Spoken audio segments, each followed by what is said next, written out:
Teman-teman, ada yang bertanya kepada saya sekaligus konsultasi seorang ibu ya, dimana sudah hampir 2 tahun masalahnya belum selesai, padahal dia sudah memberikan kuasa kepada sekelompok orang untuk menangani kasus yang sedang dihadapinya, tetapi hingga saat ini belum selesai juga. Bahkan tiap saat kelompok orang ini selalu minta uang, minta biaya ini itu. Nah, setelah ditelusuri ternyata dia bukan seorang advokat.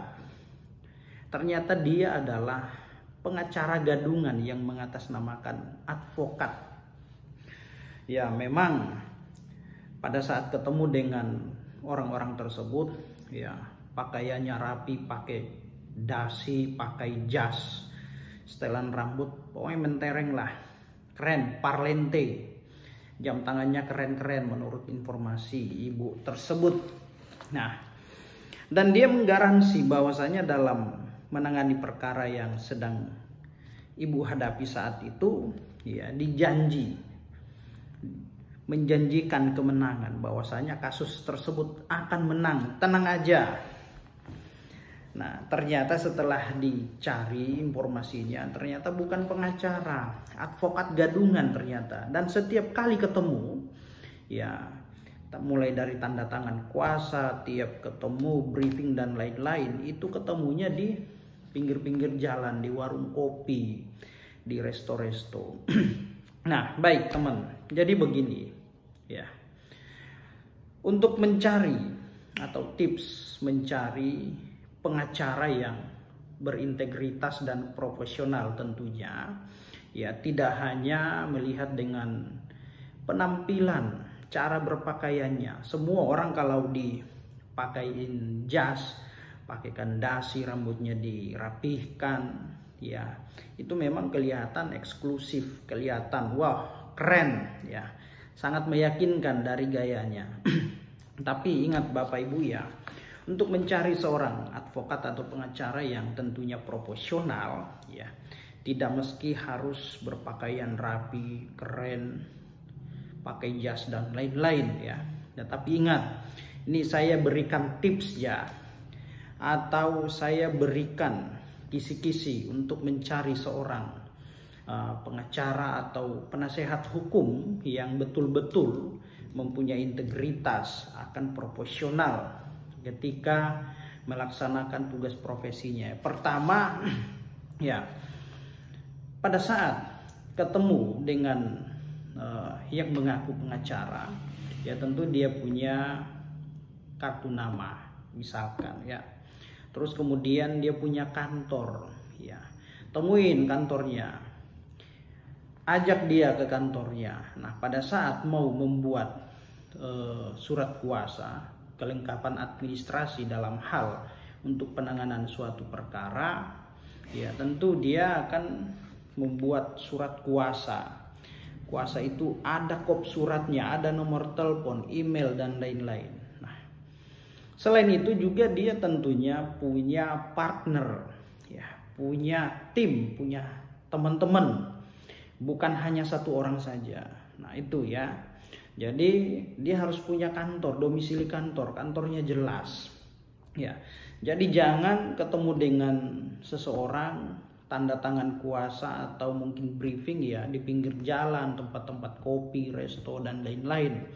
Kalau bisa yakinkan bahwasanya dia punya kantor, ya ketemu di kantornya, diskusikan, sampaikan apa yang menjadi keluhan.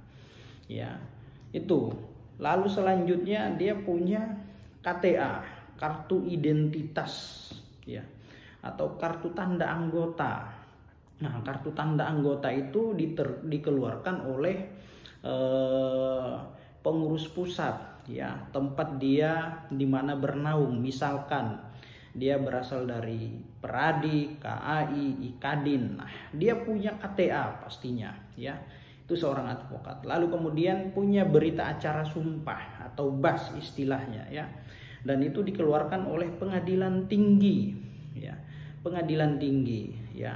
Telah diambil sumpah dan janjinya. Nah, itu tapi tidak layak, tidak etis ketika seorang klien menanyakan BAS-nya, berita acara sumpah. Biasanya yang menanyakan mengenai BAS itu ya biasanya pada saat mau bersidang di pengadilan ya, sebagai salah satu kelengkapan administrasi untuk melakukan praktek kegiatan hukum acara di pengadilan.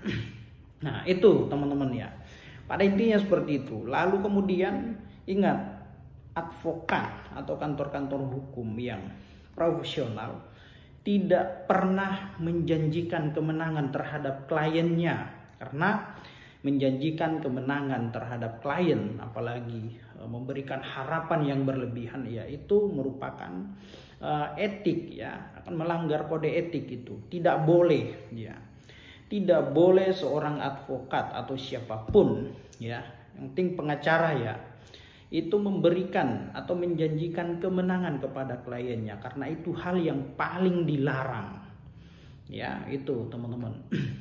Lalu selanjutnya, advokat tidak boleh mengambil, merampas klien milik rekan sejawatnya. Misalkan ya, seorang klien datang pada kantor kita, kantor pengacara lain.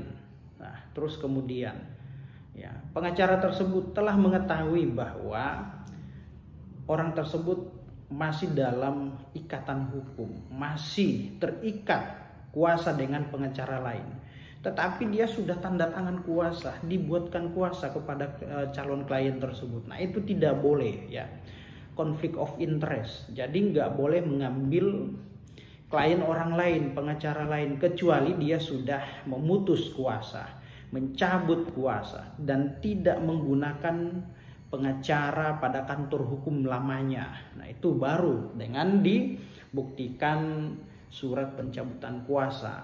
Apabila belum ya, sekiranya advokat tersebut hanya bisa sebatas konsultasi saja, tidak boleh mengambil kuasa ya, hanya sebatas memberikan pandangan, saran atau konsultasi saja ya.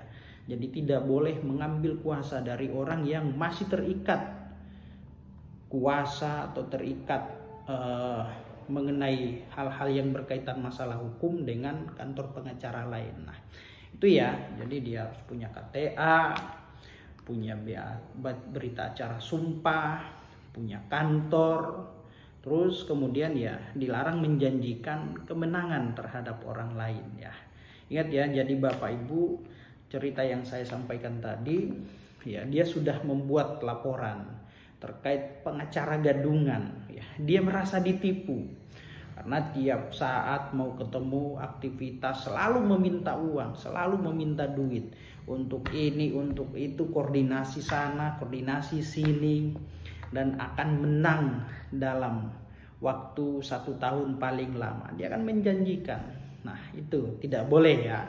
Jadi oke, baik Bapak Ibu semua, semoga bermanfaat. Demikian.